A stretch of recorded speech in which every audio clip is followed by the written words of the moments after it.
everyone. Thank you for watching and for following us in our special editions on Snapping Dentures.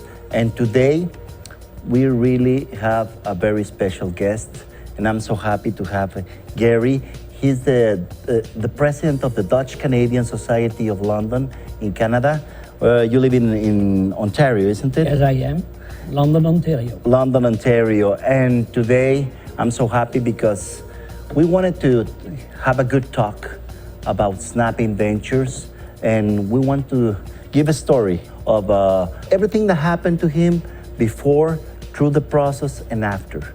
Because he told me it changed my life in many things. So I'm so happy now, Gerry and Bev, his lovely wife, they are really nice friends. They like Cancun. They come every year, and we really like them, and I'm so happy to have him here. So one of the first things that I want to ask Gerry, it's when was the moment when you start to have problems with your teeth? About 10 years ago, I started losing my teeth. They either fell out or they got so loose that I pulled them out.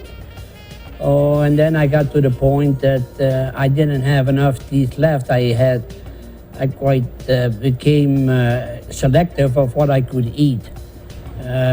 Certain meats, bacon, for example, steak, if it wasn't well done, I wasn't able to eat that. Apples, pears, unless I take a knife and cut the pear in pieces or the apple in pieces, then I could eat it, but not the whole. I couldn't bite into a whole apple. So these issues were an obstacle for you on your everyday life, isn't it? Yeah, they were. They became an obstacle. You're kind of afraid, and when you talk with your hands in front of your mouth, so because that, if I take my teeth out now, that's what I look like almost 10 years ago.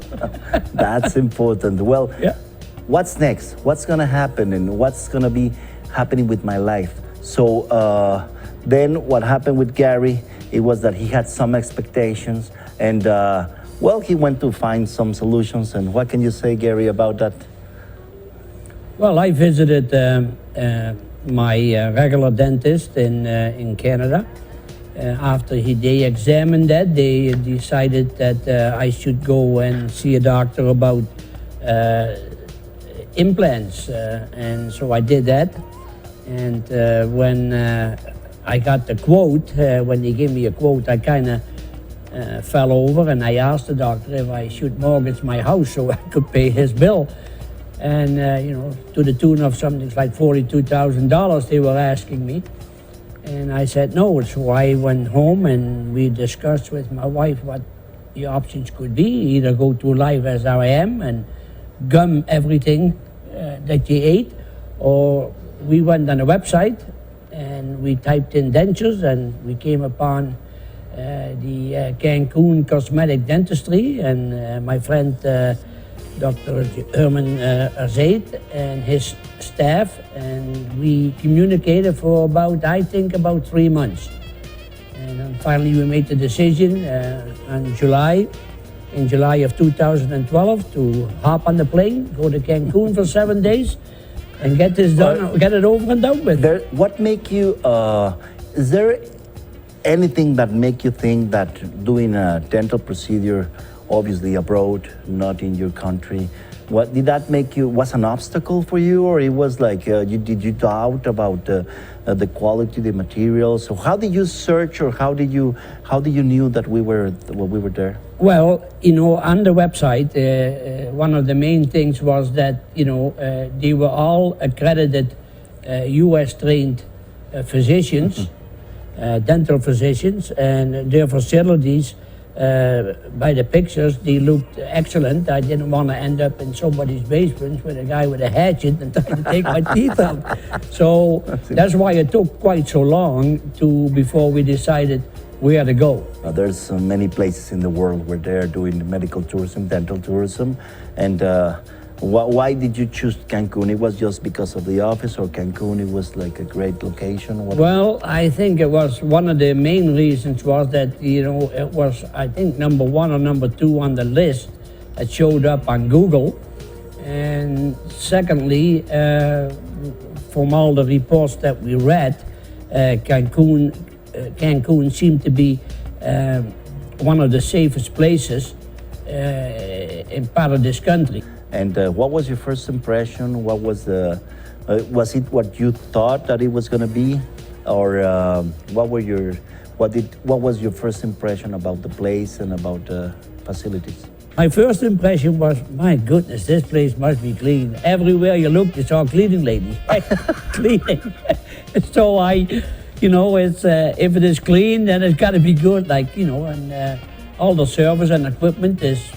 I'm not a dentist, and I don't know what updated and outdated equipment is, but the treatment I got was top notch, was excellent. And then, Gerry, you requested to have IV sedation, and because he told me that he didn't want it to feel nothing, and so we had an anesthesiologist, and we did IV sedation. Next day, we saw him on Monday, because that's an important thing. Some patients, they ask, are you going to be able to do it within 1 week? Well, you show up on a Monday, and Tuesday we were doing the procedure. We were having that sedation. And what can you say about sedation and about the procedure? Did you feel something? It was pain? Tell us your story, please. There's really not much to tell, because once I went to sleep at 9 o'clock, when I woke up at 12 o'clock, it was all over and done with. And I didn't have very much discomfort, and I know that could vary from one person to the next. Every person's body chemistry is different and from the other. So anything, some people might feel more than less than others, and it all depends on how many teeth you have to have extracted. Because I think the drilling itself of the implants, it's going into a bone, and really it's just like drilling in the stable. There's no feeling. There is no system, no nerve system there that will touch. So it's just the healing of the extraction that has to take 3 or 4 days. Yes. And there are stitches in there, but they're self-dissolving stitches, so you don't have to come back and have the stitches taken out. So. That's good. Yeah, we did extractions. We placed 8 mini implants on uppers, 8 mini implants on lowers. Remember that mini implants are the same material than regular implants. They are titanium grade 5, and they are FDA approved. So we placed 8 uppers, 8 lowers. That same day we did the extractions, we put stitches, and he wake up at 12 o'clock. So it was 1 hour and a half surgery. But it was a minimum invasive surgery, by the way. And what was the pain after the aftercare instructions and everything? Everything went right with you? Did you got any? What about later? What can you say about later? Well, actually, at 1 o'clock, I think I was walking in the mall with my wife, and my prescribed medication from the dentist office was. Antibiotics for a week, and anti-inflammatory for a week, and painkillers for a week, and I just took them on a regular basis. Plus, I did some in the hotel rinsing with some lukewarm salt water, and that was on Tuesday. The surgery was done, and on Thursday I had to go do for a fitting. So there wasn't really much time to feel any pain. Yeah, that's interesting. One of the things, as you know, is that with snapping dentures is that you don't need to use glue anymore. That's important. And they fit really tight. So tell me, Gerry, once you had those snapping dentures now in your mouth, what was the first thing that you ate with those new dentures? What was the feeling, the sensation?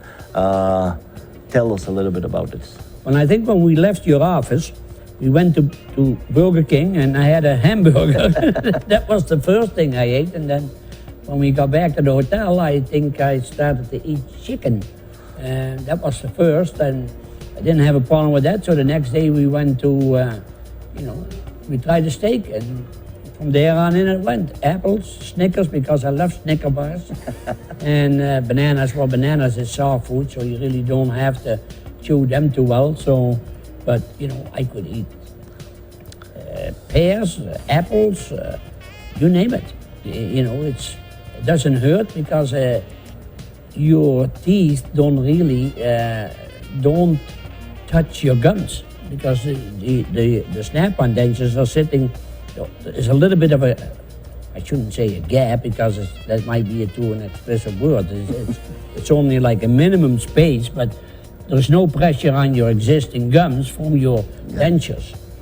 So eating is so much easier. And I'm happy with it. I'm very happy with it, and I'm actually so happy with it that I recommended my wife to do this right now when we're in Cancun. Is there anything that is restricted for you? I mean, on eating or chewing, is there anything that you say, no, I cannot do it? Right now? Uh-huh. No. Nope. Even a steak? Even a steak, even a pen. Even a pen. A pen. What can you say about pricing? That's important. I have many patients that they ask about prices and things like that. What can you say about that? Because that's an important thing. I really don't know what the pricing should be. The only thing is that I only know the difference between Canada dentist and Mexico dentist, and it's about a saving of at least 70%.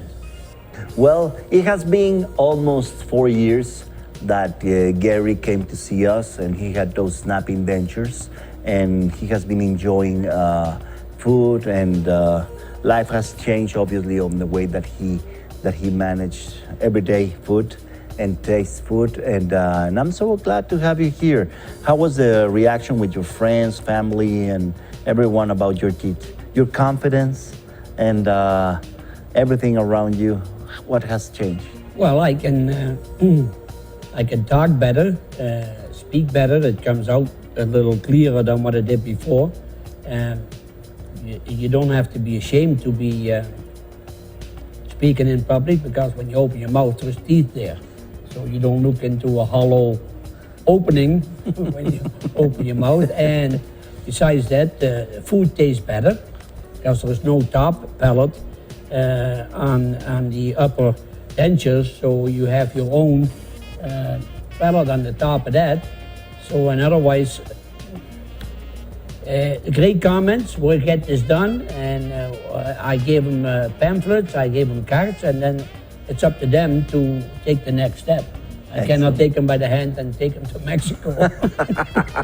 That's good. Well, thanks everyone for watching. This is a real story about snapping dentures.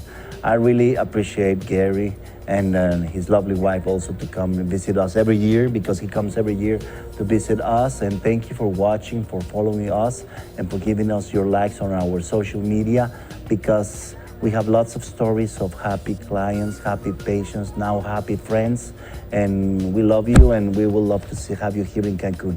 So take care. Thank you. And we love you too, because you changed our life. You're my angel. Oh, my I friend. keep telling you that Thank all the time. He says that all the time, and we really like you. And you always have friends here in Cancun. Thanks, and hi everyone in Canada.